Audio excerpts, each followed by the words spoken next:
ច្រឡំគេថាអូនច្រើនលើកពេកហើយ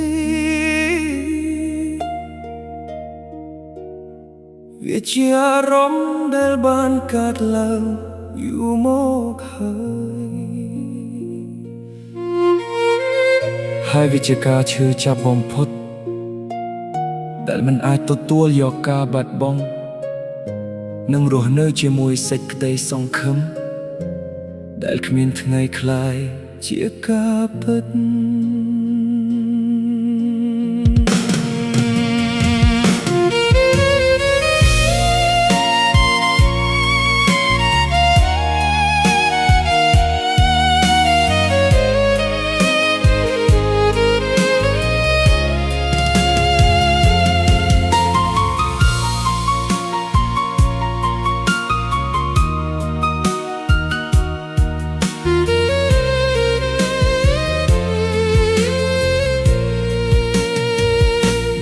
កាត់ភ្លឺដែល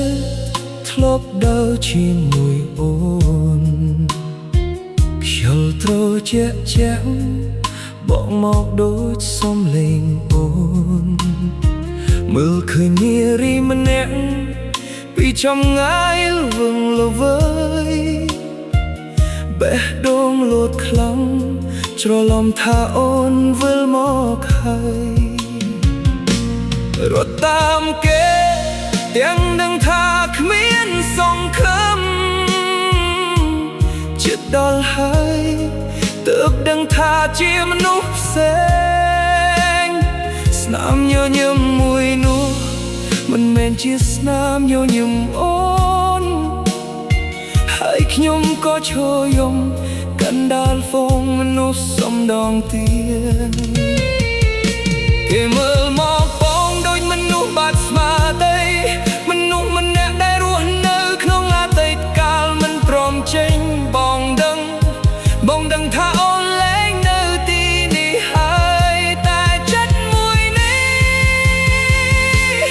នៅតែបោកប្រាស់ខ្លួនឯងរាល់ថ្ងៃច្រឡំថាគេជាអូនច្រឡំថាអូនកំពុងឈរក្បែរបងច្រឡំថាសំឡេងខ្យល់ជាសំឡេងអូនហើយឈ្មោះបងច្រឡំថាអូនមិនទាន់ចាកចេញច្រឡំថាអូនគ្រាន់តែបាត់ទៅមួយរយៈទាំងដែលការពិតភ្នោអូនត្រជាក់អស់ទៅហើយមនុស្សស្ងងបំផុតក្នុងលោកគឺបងដែលនៅតែរងចាំនោះសំណាក់ដែលមិនអាចត្រឡប់មកវិញរៀងរាល់យកខ្ញុំទុកកន្លែងមួយក្បែរខ្នើយវិតអូននៅគេងក្បែររកដែលនិយាយបៀករីត្រីសួស្តីទៅកាន់ភាពស្ងប់ស្ងាត់ក្នុងបន្ទប់ហើយរៀងរាល់យប់អូនតែមកក្នុងសូបិនអូនញញឹមអូននិយាយអូនកាន់ដៃបងដូចថ្ងៃមុនតែពេលភ្យាឡើងនៅសល់តែទឹកភ្នែកលើខ្នើយនឹងការពិតទៅសាហាវមួយថាអូនមិនដែលត្រឡប់មកវិញទេបងទៅលេងកន្លែងដែលអូនធ្លាប់ទៅនិយាយម្នាក់ឯងដោយមនុស្សគួតប្រាប់ដំណឹងលឺល្អប្រាប់រឿងរ៉ាវប្រចាំថ្ងៃដោយចូលในស្ដាប់បងក៏ដែលមនុស្សគ្រប់គ្នាប្រាប់ឲ្យបងភ្លេចពេលតើឲ្យបងភ្លេចយ៉ាងម៉េចប្រាប់មនុស្សដែលខ្ញុំស្រឡាញ់ជាងជីវិតគឺជាអូនស្រឡំថាគេជាអូនរាល់ថ្ងៃរាល់យប់រាល់ដងហើម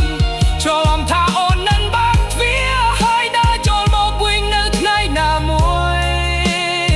ច្រឡំថាពេលវេលាអាចនាំអូនត្រឡប់មករកបងតែអស់ជាច្រើនឆ្នាំហើយបងនៅតែឈរត្រង់កន្លែងដដែលរងចាំមកភូតហេតុ แต่គ្មានថ្ងៃកើតឡើងរងចាំមនុស្សសំណាក់ដែលផ្កាយលើមេឃបាងយកទៅហើយបន្តកុហកខ្លួនឯងថាថ្ងៃស្អែកអូននឹងត្រូវលប់មកវិញតែថ្ងៃណាមួយបងឈប់ស្វែងរកអូននោះមិនមែនមានន័យថាខ្លួនភ្លេចអូនទេ